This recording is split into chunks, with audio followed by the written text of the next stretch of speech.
Alors, les macarons. Ah, ça, c'est très drôle. Je ne savais pas qu'il y avait des macarons à Nancy. Eh bien si, bien La si. bergamote et le macaron. Exactement, Nancy, c'est un pays de confiseurs, de pâtissiers. Et à Nancy, depuis au moins le XVIe siècle, il y a des macarons. Et des macarons à la pâte d'amande. Alors des ceux qu'on macarons trouve à dans le l'amande, sud. exactement, qu'on peut trouver dans différents endroits. Pas le macaron qui est aujourd'hui à la mode, on va dire, coloré. On parle du vrai biscuit sec, le macaron. En l'occurrence de Nancy. Pourquoi? Parce qu'à l'époque, il y avait un couvent dans Nancy et comme vous le savez peut-être, dans les couvents, on ne pouvait pas manger de viande. Du coup, les sœurs se sont mises à confectionner des pâtisseries et on refait cette recette de macarons qui leur apportait les besoins énergétiques dont elles avaient besoin. La révolution éclate, les sœurs doivent partir du couvent, elles se réfugient chez un médecin dans Nancy. Pour remercier ce médecin, elles se sont dit, on va faire les petits macarons. Le médecin a trouvé ça fantastique, elles se sont mises à les vendre. Là, coup de cœur phénoménal dans la ville, les macarons sont devenus extrêmement prisés. Et figurez-vous que depuis, c'est pour ça, parce qu'à la rigueur, le macaron, c'est bon, voilà. Mais ce qui est intéressant, c'est l'histoire. Depuis, il y a seulement 4 familles, qui connaissent le secret de fabrication. Alors, plusieurs générations dans les 4 familles, mais c'est un secret. Donc moi, bien sûr, je me suis rendue à Nancy. J'ai absolument voulu connaître ce secret. J'ai rencontré la dernière personne qui a encore ce secret entre ses Vous mains. l'avez fait parler. J'ai essayé de la faire. Vous allez voir, hein, j'ai tout fait. Et puis, on verra.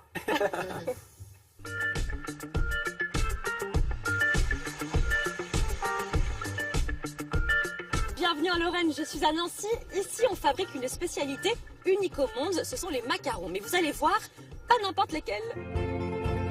Ce sont les vrais, les authentiques, on les appelle les macarons des sœurs. La recette est ultra secrète, mais on va quand même aller enquêter. Déjà, commençons par l'histoire avec Simone Génaud. C'est l'histoire de religieuses qui étaient donc dans un couvent. À ce moment-là, dans les couvents, on ne mangeait pas de viande. Et on était surtout porté sur les sucreries. Et là, donc, le macaron, c'était la spécialité des sœurs. À la Révolution, elles sont allées se réfugier chez un médecin et ensuite, ne sachant pas comment remercier le docteur pour l'hospitalité qu'il leur avait offerte, elles ont confectionné des petits gâteaux, donc avec la même recette qu'elles avaient au couvent. C'est macarons. Voilà, tout à fait. Depuis combien de familles ont détenu ce secret? 4 familles. Et ensuite, nous, voilà. Vous? Oui. Depuis 1793, le secret n'a jamais été trahi. Jamais trahi? Bah dis donc. Bon, retrouvons maintenant Nicolas Génaud qui aujourd'hui est le seul détenteur de ce fameux secret. Et figurez-vous qu'il nous emmène dans l'appartement où les 2 sœurs fabriquaient leurs macarons à l'époque. Bon alors cette recette, Nicolas.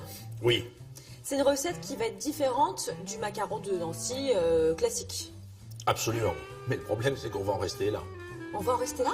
Dès maintenant là? Mais oui, Louise. Je suis pas venue quand même pour rien savoir. Non, on va faire un peu les bases du macaron. Bon alors les ingrédients, si je comprends bien, c'est du sucre, Oui, Louise.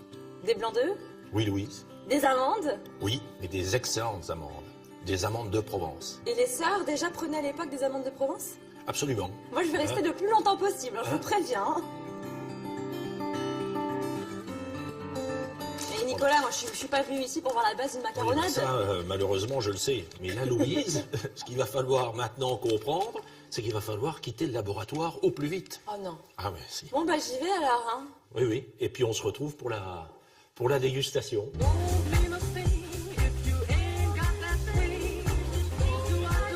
Bon, on n'a pas réussi à avoir le secret. Non, Louise. Allez, maintenant on va goûter ces macarons parce que, hein, pas de secret entre nous. Qu'est-ce que vous avez fait là? Je l'ai mis au-dessus de ma tasse de café pour qu'il retrouve délicatement son moelleux. Le but c'est qu'il soit croustillant à l'extérieur Oui, et moelleux à l'intérieur. exactement. Oh oui, c'est moelleux.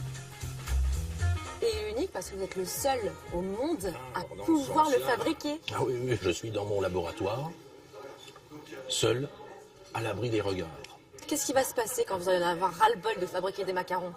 Ah non, mais ça, c'est pas possible. C'est pas possible. Non. Non, Donc, parce que Nicolas, si un oui. jour vous en Oui. avez vraiment marre, Oui. vous m'appelez, puis moi je viens vous me montrer comme ça rapidement. Hein.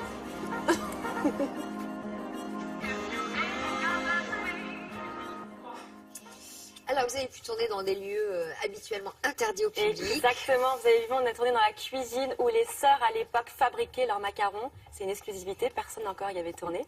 Et regardez ce que je vous ai rapporté en direct de Nancy, les macarons, la petite astuce, le mettre sur votre tasse de café, de thé ou même d'eau chaude si vous le souhaitez, pour rendre le moelleux du biscuit ça, à je le trouvais un l'intérieur. peu sec, moi. C'est un biscuit sec, c'est un gâteau super. sec. Et pour qu'il retrouve son moelleux qu'on aime, qui nous rend complètement addict, faites-le chauffer. Alors, en plus, c'est un parfum de café, le Je macaron. vois Benoît qui nous regarde, qui se dit moi aussi j'en veux. Vous êtes dans vos œufs, Je vous en ai Benoît. apporté. Très bon, ce petit Voilà. macaron. Parfait. Donc, autre chose à rajouter, non? Bah écoutez, si ce n'est que c'est délicieux, que voilà, comme je le répète, c'est un secret de fabrication. On pourra trouver d'autres macarons de bonne astuce, Nancy, le coup de mais le café, macaron là. des sœurs, on en trouve uniquement C'est vrai. chez Nicolas Génaud. Et ça se mange toute l'année, il n'y a pas de période de prédilection. Absolument pas, hein. vu que ce sont des amandes de Provence, des blancs en neige, donc des blancs en d'œufs, donc voilà. Ce qui serait marrant, c'est de faire une étude comparative des macarons en fonction des régions, parce qu'il y en a à Aix-en-Provence, il y en a à Biarritz, Alors, à c'est le Saint-Jean-de-Luz. C'est le goût. C'est le goût. Voilà, tous les grands spécialistes vous diront que on retrouve la différence dans le goût. Très bon. Alexandre. La grande tendance, regardez, ça se passe en ce moment aux États-Unis et il y en a plein sur Internet. C'est Agathe de Kerquefou qui nous a envoyé ça. C'est le grand truc en ce moment, c'est les macarons licornes. Regardez, qui sont faits dans une grande maison américaine. C'est des petits macarons qui ne sont pas du tout comparables aux sublimes macarons de Nancy, mais qui sont en train de faire un malheur à travers le monde puisque les jeunes et les enfants aiment les licornes.